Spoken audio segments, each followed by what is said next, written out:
Słoneczny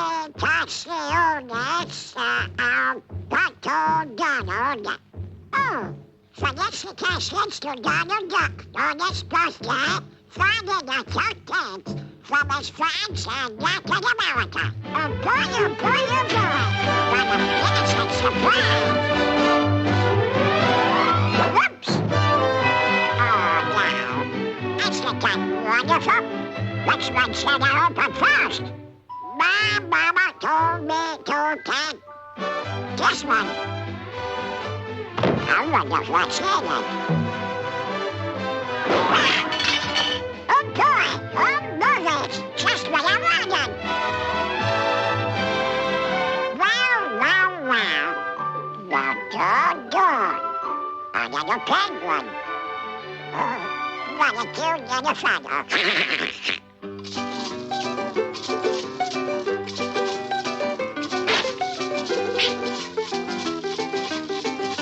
What is this? How do you open this thing anyway, huh?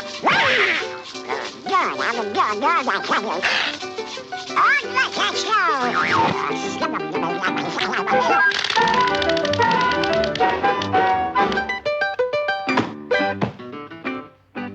The show must go on.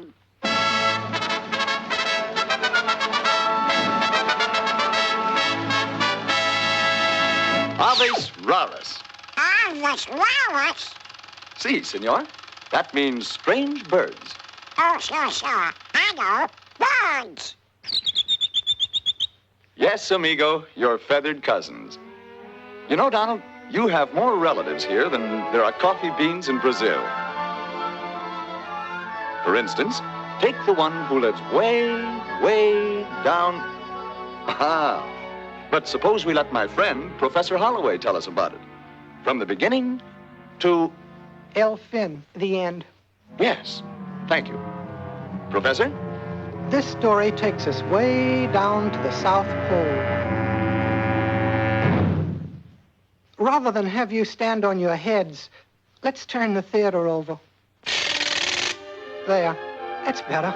Two things you will find most of down here are ice and penguins. It's amazing that anybody would want to live here, but most penguins wouldn't live anywhere else. You couldn't find better weather for fishing, skiing, tobogganing, or swimming. And there is nothing the average penguin likes better than a day at the beach. But come on, let's meet Pablo. He lives down at the end of Main Street. Let's go in and see what's cooking. Pablo could never remember having been warm enough. And so his closest companion was Smokey Joe, his little stove.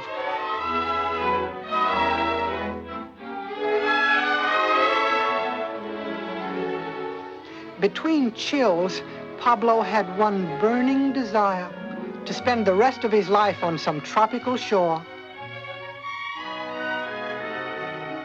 So we see him bravely set forth for the isle of his dreams. The other penguins turned out to give him a big send-off. But when he gets just so far away from his stove, see what happens?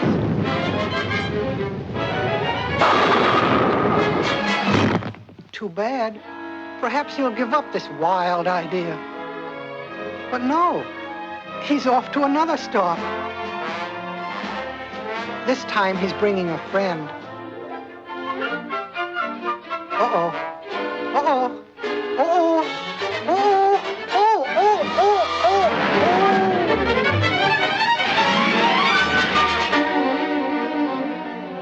Anyway, it was a hot idea. Well, maybe he'll be content to stay at home this time.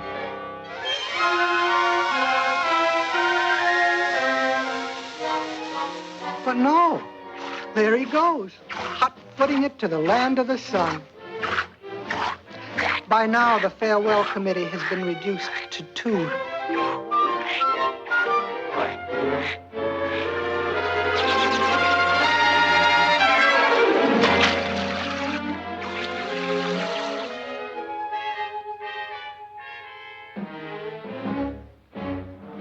discouraging, isn't it?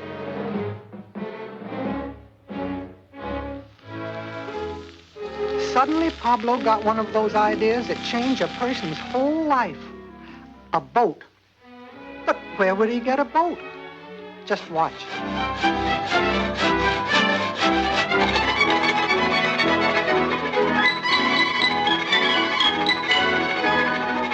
Where there's a will, there's a way, they say. And now for the official launching.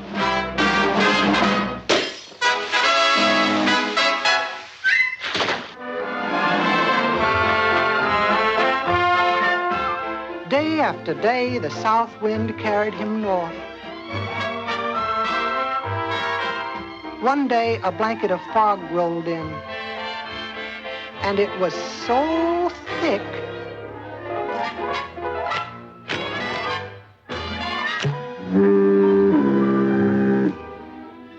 must be near Cape Horn.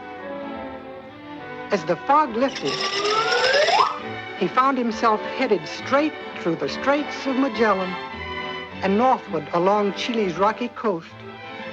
One day a storm cloud came up. Just a little bitty old storm cloud, though, and he just tried awful hard to have its first storm. Didn't amount to much, though. One day on lookout, Pablo had a bit of a shock. A water spout off the port bow. But it proved to be the Juan Fernandez Islands where Robinson Crusoe once lived. And still does, apparently.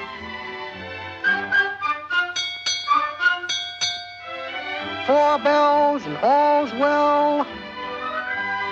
According to Pablo's chart, he should be nearing Viña del Mar. And strangely enough, that's just where he is. He sailed past Lima, capital of Peru, hugging the coastline with a tenacity of purpose seldom found in a penguin. One day, his telescope picked out a city high up on top of a mountain. The map said it was Quito, and it was right smack on the equator. It wasn't as easy to cross, but with a little help from Neptune, he made it.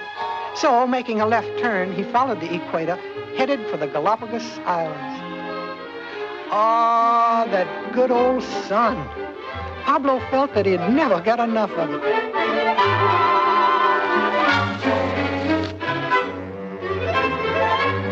Oh, he hadn't counted on this.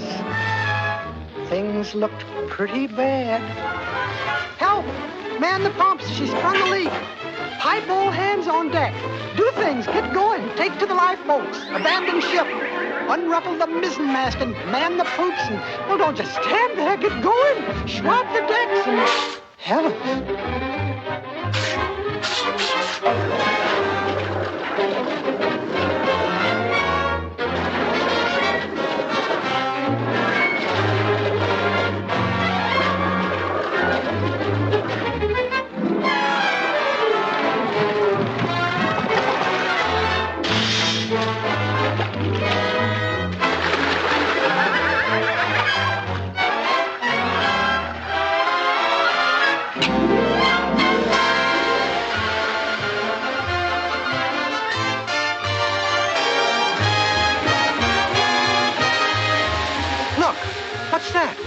Just what he's been looking for. Pablo has finally reached the isle of his dreams.